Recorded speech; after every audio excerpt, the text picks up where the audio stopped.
இன்ஃபினிக்ஸ்லேருந்து smart HD plus அப்படிங்கிற ஒரு entry level smart phone இன்றைக்கி நம்ம கையில் இருக்குது. இந்த வீடியோவில் இந்த ஃபோனை அன்பாக்ஸ் பண்ணி என்னெல்லாம் விஷயங்கள் இருக்குது அப்படிங்கிறத பார்க்கலாம். முதல்ல ஃபோனோட பேக் சைட்லேருந்து கவரை பார்க்கலாம். கீ ஸ்பெசிஃபிகேஷன் மென்ஷன் பண்ணியிருக்காங்க. அதன்படி பார்க்கும்போது 6.1 inch HD plus resolution display, 5000 mAh battery, 8 mega pixel rear facing camera, 5 mega pixel selfie camera, face unlock, finger print scanner, DTS மாதிரியான சப்போர்ட்ஸ்லாம் இருக்குது அப்படிங்கிறத ஃபோனோட பாக்ஸில் மென்ஷன் பண்ணியிருக்காங்க. இப்போ நம்ம சீலை ரிமூவ் பண்ணி பாக்ஸில் என்னெல்லாம் விஷயங்கள் வருது அப்படிங்கிறத பார்க்கலாம்.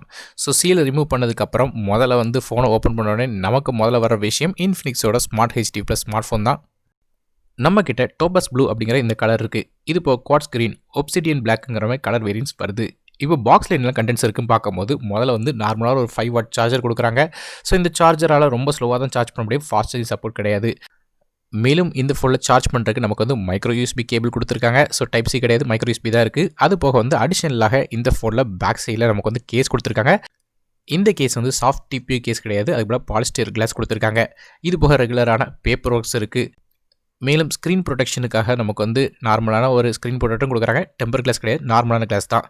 இப்போ ஃபோனோட பேக் சைடு வரும். பேக் சைடில் நமக்கு பிளாஸ்டிக் பாடி தான் கொடுத்துருக்காங்க. அந்த டிஃப்ரெண்ட்டான ஒரு வி ஷேப்பில் கிரேடியன்ட் பேட்டர்ன் ஒன்று உண்டாகுது. பார்க்குறதுக்கு நல்லா இருக்குன்னு சொல்லணும். பிளேஸ்மெண்ட்ஸ் அப்படின்னு பார்க்கும்போது ஃபோனோட back side single camera, finger print scanner கொடுத்துருக்காங்க. அப்படி பாட்டம் சைடில் நமக்கு ஸ்மார்ட் ஹெச்டியோட லோகோ ஒன்று இருக்குது. ஸ்பீக்கர் கிரில்ஸ் இருக்குது. பாட்டம் சைடில் நமக்கு மைக்ரோ யூஎஸ்பி போர்ட், அது போக மைக்ரோஃபோனோட போர்ட் இருக்குது. அப்படியே லெஃப்ட் சைட் பார்த்துட்டிங்கன்னா நமக்கு பவர் பட்டன் மற்றும் வால்யூம் கீ மாதிரியான விஷயங்கள் கொடுத்துருக்காங்க. நீங்கள் ஒன்று நோட்டீஸ் பண்ணிப்பீங்கன்னு நினைக்கிறேன், சிம் ட்ரே இந்த ஃபோனில் இல்லை. அதாவது பேக் சைடில் உள்ள கேஸை நம்ம இதில் ரிமூவ் பண்ண முடியும். ஸோ இப்படி ரிமூவ் பண்ணுற பட்சத்தில் நமக்கு சிம் ட்ரே, அது போக மைக்ரோ யூஎஸ்பி மாதிரியான போர்ட்ஸ்லாம் உள்ளே போடுற மாதிரி கொடுத்துருக்காங்க. ஸோ இதை ரொம்ப நாளுக்கு அப்புறம் இந்த ஃபோனை ஓப்பன் பண்ணுற மாதிரி ஒரு பேட்டர்னில் கொடுத்துருக்காங்க. இது போக 5000 mAh பேட்டரி இருக்குது அப்படிங்கிறதையும் அதில் பேக் சைடில் மென்ஷன் பண்ணியிருக்காங்க. அடுத்ததாக ஃபோனோட ஓஎஸ் பற்றி பேசும்போது இது XOXோட 6.2 இன்டர்ஃபேஸில் ரன் ஆகுது. அது ஆண்ட்ராய்ட் 10ஓட கோ எடிஷனில் ரன் ஆகுது. பொதுவாக கோ எடிஷன் அப்படிங்கிறது நமக்கு தெரியும்னு நினைக்கிறேன். ரொம்ப லைட் வெயிட்டான ஆப்ஸ், குட்டி குட்டி ஆப்ஸ் தான் பயன்படுத்த முடியும். ஸோ ஃபோனோட ஓஎஸ் ஃபாஸ்ட்டாக இருக்கும். அதாவது நமக்கு ஸ்பெசிஃபிகேஷன் கம்மியாக இருந்தால் கூட ஃபாஸ்ட்டாக தெரியும். மற்றபடி ஹெவியான கேம்ஸ் ஆப்ஸை ரன் பண்ண முடியாது இந்த ஃபோனில். ஃபோனோட ஃப்ரண்ட் சைடு அப்படின்னு பார்க்கும்போது நமக்கு ஒரு 6.1 இன்ச்க்கான ஹெச்டி ப்ளஸ் ரெசல்யூஷனில் ஒரு ட்ராப் நாச் டிஸ்பிளே கொடுத்துருக்காங்க. 19:5:9 ஆஸ்பெக்ட் ரேஷியோவில் வருது. 500 nits வரையும் இதோட பிரைட்னஸ் போகும் சொல்கிறாங்க. ஸ்க்ரீன் டு பாடி ரேஷியோ பொறுத்தவரைக்கும் கம்மி தான், 85% இருக்குது. ஹெச்டி ப்ளஸ் ரெசல்யூஷனுங்கிறதுனால ரொம்ப ஷார்ப்பான டிஸ்பிளே இல்லை. குறிப்பாக இந்த சைடில் இருக்கிற நமக்கு பெசல்ஸ்லாம் கொஞ்சம் திக்காகவே தெரியுதுன்னு சொல்லணும். ஸோ ரொம்ப மோசமான டிஸ்பிளே இல்லைனும் சைடில் அந்த பெசல்ஸ் கொஞ்சம் கண்டிப்பாக நெகட்டிவான பாயிண்ட் தான். இருந்தாலும் ப்ரைசிங் பாயிண்ட் வச்சு கம்பேர் பண்ணி பார்க்கும்போது இது ரொம்ப ஒன்றும் பெரிய ப்ராப்ளம் இல்லை.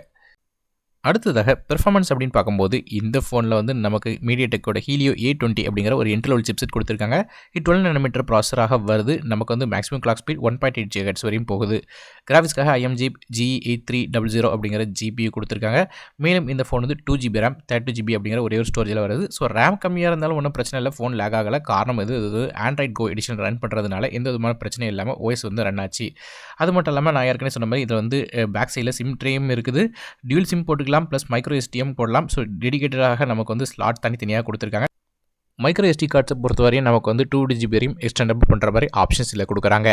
மேலும் இந்த ஃபோனில் டிடிஎஸ்ஆன சரௌண்ட் சவுண்ட் சப்போர்ட் இருக்குது. ஃபிங்கர் பிரிண்ட் ஸ்கேனர் ஃபோனோட பேக் சைடு இருக்குது. ஃபேஸ் அன்லாக்கும் கொடுத்துருக்காங்க. அதுவும் குறிப்பாக இந்த ப்ரைஸ் பாயிண்டில் நமக்கு ஃபிங்கர் பிரிண்ட் ஸ்கேனர் கொடுத்துருக்கிறது ஒரு பாசிட்டிவான விஷயமாக தான் இருக்குது. அப்படியே ஃபோனோட பேட்டரி அப்படின்னு பார்த்தோன்னா இந்த ஃபோனில் 5000 mAh பேட்டரி கொடுத்துருக்காங்க. ஸோ 5000 mAh ஒரு ஃபுல் நாள் வரையும் உங்களுக்கு சார்ஜ் இருக்கும். ஆனால் சார்ஜ் பண்ணுறதுக்கு நமக்கு 5 வாட் சார்ஜ் தான் கொடுத்துருக்காங்க. ஸோ ரொம்ப ஸ்லோவான சார்ஜ் தான். இருந்தாலும் ப்ரைஸ் பாயிண்ட் அப்படின்னு பார்க்கும்போது இது ஒரு பெரிய ப்ராப்ளம் இல்லை. ஸோ மேலும் இந்த ஃபோன் நமக்கு பேட்டரி லைஃப் எப்படி இருக்குது, அது மட்டும் இல்லாமல் கேம்ஸ் விளாடும்போது ஹீட் ஆகுதா, கேம்ஸ் எப்படிப்பட்ட கேம்ஸ் விளாடும், மேலும் ஃபோனில் ஏதாவது லேக்னஸ் இருக்கா இல்லையா அப்படிங்கிறது எல்லாத்தையும் ஃபுல் ரிவ்யூவில் டெஸ்ட் பண்ணி பார்த்துட்டு இந்த ஃபோனை பற்றின முழு விஷயத்தையும் சொல்கிறேன். மேலும் இந்த ஃபோன் ப்ளூடூத் 5.0 கனெக்டிவிட்டி கொடுத்துருக்காங்க. அது போக டியூல் 4G VoLTE சப்போர்ட் இருக்குது. வாய்ஸ் ஓவர் LTEயும் இதில் சப்போர்ட் ஆகும். அடுத்ததாக ஃபோனோட பேக் சைடில் உள்ள கேமரா பற்றி பார்க்கலாம். பேக் சைடில் பார்க்குறதுக்கு நமக்கு 2 கேமரா இருந்த மாதிரி இருந்தால் கூட ஒரு கேமரா தான் இருக்குது. ஒன்று டம்மியாக தான் ஒரு ரவுண்ட் போட்டு வச்சிருக்காங்க. இது போக LED ஃப்ளாஷ் சப்போர்ட் இருக்குது. பேக் சைடு கேமரா பொறுத்தவரை 8 மெகா பிக்சலுக்கான பேக் ஃபேசிங் கேமரா F2.0 ஆப்பர்ச்சரில் வருது. டூயல் LED ஃப்ளாஷ் சப்போர்ட்டும் இருக்குது. மேலும் கேமராவோட யூஐயும் ஃபாஸ்ட்டாக தான் இருந்துச்சு இந்த ஆண்ட்ராய்ட் கோ எடிஷனில். அது மட்டும் இல்லாமல் இந்த பேக் சைடு உள்ள கேமரா அந்த 8 மெகாபிக்சல் கேமரா வந்து எதிர்பார்த்தோட நல்லா ஒர்க் ஆச்சு சொல்லணும். ஸோ இது மட்டும் இல்லாமல் full HD video recording support இருக்குது. இது போக ஏஐ, ஹெச்டிஆர், பியூட்டிஃபை, பேனோரமா மாதிரியான பல விதமான மோட்ஸ் வந்து இந்த கேமராவோட கொடுக்குறாங்க. ஸோ பிரைமரி ஷாட்டில் குறிப்பாக வந்து இண்டோர் லைட்டிங் கண்டிஷன்ஸில் எடுத்த இந்த ஃபோட்டோஸ்லாம் நீங்கள் பார்க்க முடியும். ஸோ ஓரளவு கிரெயின்ஸ் இல்லாமல் இருந்தது சொல்லணும். ஸோ டைனமிக் ரேஞ்ச் வந்து அந்தளவுக்கு எதிர்பார்த்த இல்லை கண்டிப்பாக, ஏன்னா இந்த ப்ரைஸ் பாயிண்ட் ஒரு பெரிய ப்ராப்ளம் இல்லை.